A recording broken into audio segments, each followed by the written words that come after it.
Puis là, je vais vous expliquer comment j'ai connu Phobie Zéro.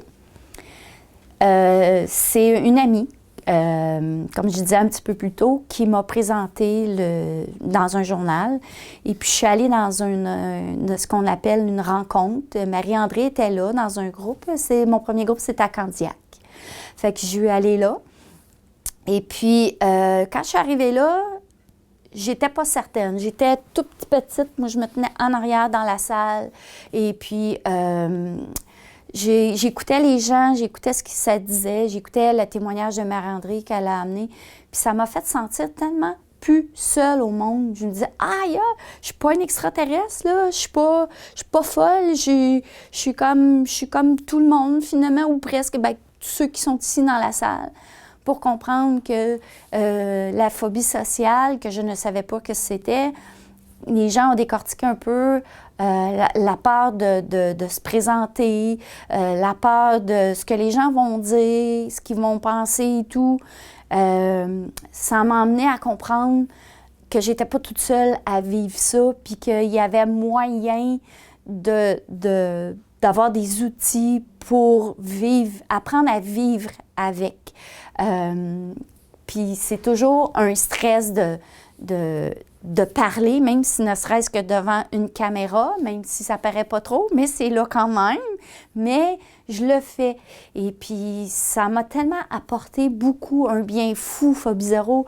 Je suis même, à un moment donné, entrée dans l'équipe où j'ai fait des cafés-rencontres, la première chose que Marie-André m'a offert, des cafés-rencontres pour pouvoir me désensibiliser de ma phobie sociale. Ça a été un succès monstre. C'était à Repentigny, je me rappelle là, de l'endroit.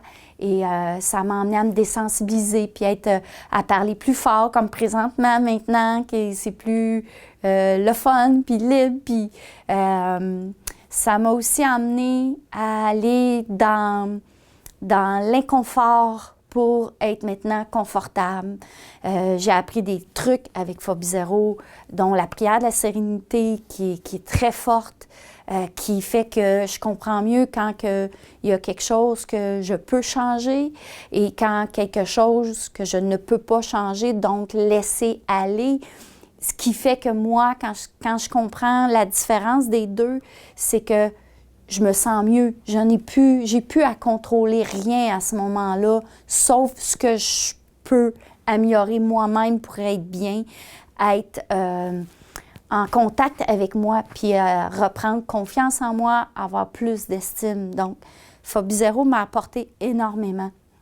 Et j'ai aussi, à un moment donné, animé ce qui est un autre bébé, le Saint-Hubert. Marie-André m'avait fait ce cadeau-là aussi avec Claudia au tout début pour m'amener à comment animer le groupe.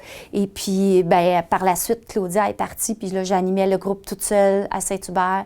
Et puis, ça m'a apporté énormément d'aider d'autres gens parce que moi, aider d'autres personnes me permettait d'entendre à haute voix, de donner des trucs, des outils, puis de dire « Oh, OK », ça me faisait réfléchir à haute voix ce que je leur apportais, puis je le mettais en pratique moi-même, puis de voir que je pouvais apporter un bien-être aux autres m'aidait beaucoup parce que vivre de l'anxiété, se sentir seul au monde avec ça, ou peu importe quelle phobie qu'on a, c'est pas toujours évident de se sentir un extraterrestre, si on peut dire ça comme ça. Donc, ça m'a amené à comprendre tout ça. Fait que ça m'a beaucoup, beaucoup, beaucoup aidé, Phobie Zéro, à ce niveau-là.